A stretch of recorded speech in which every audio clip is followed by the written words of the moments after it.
Hi learners, and welcome to Teacher Read Out Loud, where I read my spooky story. Now you will notice that my story is a little bit different compared to what I read in part 2. That is because I went through and did my revisions and some edits to make my story better. Now, before we get started, make sure you like this video and give it a thumbs up, and you subscribe to my channel so that I can see that you like these types of videos. All right, and before we get started, warning, this may be a little scary for some students. So sit back and relax and enjoy the story. The Victorian House, read and written by teacher Jessica. The haunted house on Elm Street was going to have its first visitors in over a decade. The house sat on a hill in the town of Ashburg, very lonely. It was a cold and gloomy Halloween night. Tom and Susie's mom had to work an extra shift, and she was not able to take Susie trick-or-treating like she had promised. Susie was extremely excited to go trick-or-treating since it was her favorite holiday, but she was bummed her mom couldn't take her. Tom's mom promised she'd make it up to the both of them if Tom took Susie trick-or-treating, and even bribed Tom with a new video game. Tom hated Halloween, but looked at his sister and didn't want to ruin her favorite holiday, so he agreed to take her. Tom made sure to tell Susie they were only going to the houses in their neighborhood and they were coming straight home. Susie grabbed her pillowcase to put her candy in and threw on her jacket at exactly 6 o'clock. As they were walking, the air felt cool, so Susie zipped up her jacket. She was dressed as a princess. She was wearing a hand-sewn dress her grandmother made her that was pink with white glitter. It was meant to resemble a dress Cinderella wore. It was completely unique to anything found in the store. Her third grade class was in complete awe of her costume. Tom, on the other hand, did not have a costume and couldn't wait to be done hanging out with his younger sister. Only 3 students dressed up in his whole 6th grade class, and Tom was not impressed. They had finally finished with the last house in their neighborhood, but since their neighborhood was so big, it would take some time to walk home, and Tom's feet hurt. Tom glanced at the graveyard and decided it would be best to cut through it so they could get home quicker. The graveyard's iron fence was open, so Tom assumed it was fine to go through. As they were walking through the graveyard, Tom noticed there was a small road off to the side. Tom had never noticed the road before, and out of curiosity, he wanted to check it out. Tom was going to say something to Susie, but as he looked back at her, she was too busy looking through her candy to pay attention to where they were going. Tom picked up his walking speed and decided to check out the side road. As the road changed to gravel, Tom noticed the big hill at the end of the road as the full moon lit the night sky, and there it stood, an old, beautiful Victorian house. Tom glanced at the street name.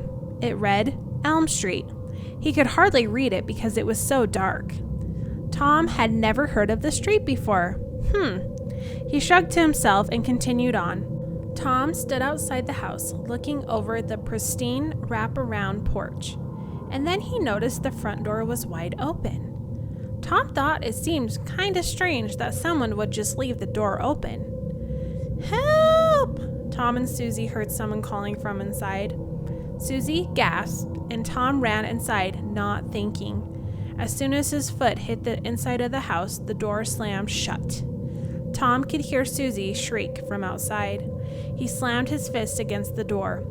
He yelled, "Let me out!"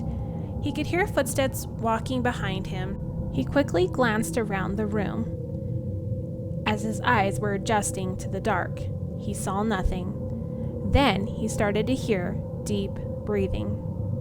Quickly, he started to feel around the walls, and as his eyes adjusted, he saw a swivel staircase and decided to run up them. Once upstairs, he could see a little bit better. The moon was shining through the windows.